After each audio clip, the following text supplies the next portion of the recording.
The third season of Maine Mariners hockey was a long time in the making. After nearly 600 days between games, the Mariners made their highly anticipated return to the Cross Insurance Arena in October 2021. It was a season that featured a new affiliate, a new coaching staff, and mostly new players. Like any season, it had its ups and downs, but this one also featured frequent injuries, call-ups, COVID, and even a historic blizzard. It ended with a memorable home winning streak, and ultimately, the first playoff appearance in team history. It's time now to take a look back at the unforgettable 21-22 season of Maine Mariners hockey. The buzz in the building was palpable on October 22nd as the Mariners were set for their long-awaited home opener against the rival Worcester Railers. In storybook fashion, University of Maine alumnus Ed Tralmack scored the first goal of the new season on his way to an opening night hat trick. Hat Trick City would become the Mariners' identity through the first half of the season when 4 more Mariners sent the hats flying before the new year. Louis Zerder-Gossage scored 5 on November 12th against Trois-Rivières, and then it was 3 more against the Railers as Alex Olivier Voyer, Nick Master, and a 4-goal game by Alex Kyle all followed suit.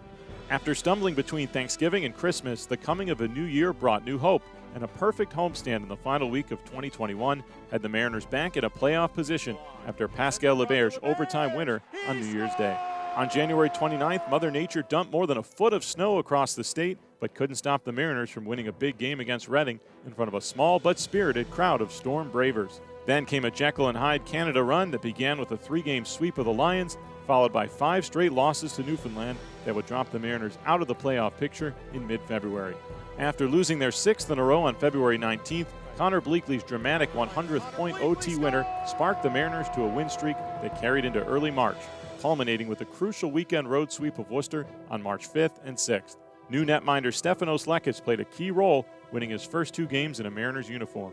Suddenly, the Mariners were back in the playoff picture, but the pendulum swung back again, and a goal-scoring drought was on the horizon. Time is going to run out. The Lions win this game 1-0, and the Mariners have gone 2 full games without a goal this weekend. It was late March, and the Mariners weren't in great shape. They were on the outside of the playoff picture looking in and had 15 games to play, many against the top teams in the division.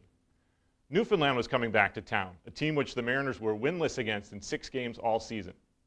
The Mariners would suffer yet another heartbreaking home loss to the Growlers on March 25th, but from there, something magical happened. March 26th was Maine Wild Blueberries night, and with Alex Kyle and Matthew Santos back in the fold, the Blueberries delivered in a big way, dropping 9 goals on the Growlers, which led to 6 more the next day. The Mariners took 5 of 6 points in a 3-game series with Adirondack to start April, and it appeared they were getting hot at the right time. While things were going well at home, the Mariners slipped up on the road, losing all 4 on an April road trip to Worcester and Reading and putting themselves in a tough spot. They sat behind the Railers for 4th place with just 1 3-game homestand left. The task was daunting. Maine likely needed 3 wins against the best 2 teams in the North Division, plus help from out of town. The Mariners finally beat Reading to start the week, but the Railers kept pace, and it was down to the final weekend of the season. As the Lions defeated the Railers Friday night, the Mariners trailed Newfoundland 1-0 deep into the 3rd. But when Andrew Pesky's seeing-eye shot snuck through the Growler goalie, new life emerged. Matthew Santos' heroic run continued as he scored the OT winner, and the Mariners went into the final day of the season, controlling their own playoff destiny. The Mariners were hoping to clinch before even taking the ice, but just as warm-ups got underway at the Cross Insurance Arena, Worcester tied their game in the final minute, then lost in overtime, meaning Maine needed 1 point to get in. The Mariners carried a 2-1 lead into the 3rd, and after a back-and-forth period had us tied at 3 late, the game grinded down to the end of regulation. 3 seconds, 2 seconds, 1 second. The Maine Mariners are headed to the postseason.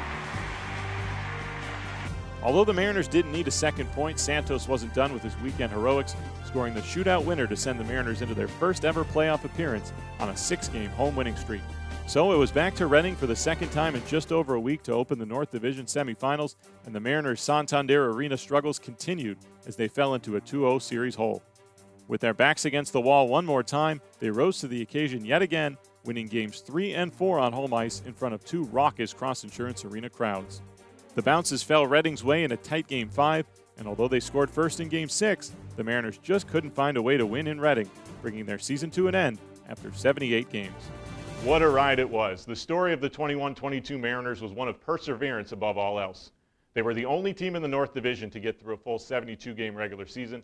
54 different players put on the Mariners uniform, all with a hand in making this the special season that it was. And of course, to you, the fans, we can't thank you enough for your amazing support from start to finish, making this season of Mariners hockey truly the most special one yet. Until it's time to light up the Cross Insurance Arena once again, have a great summer.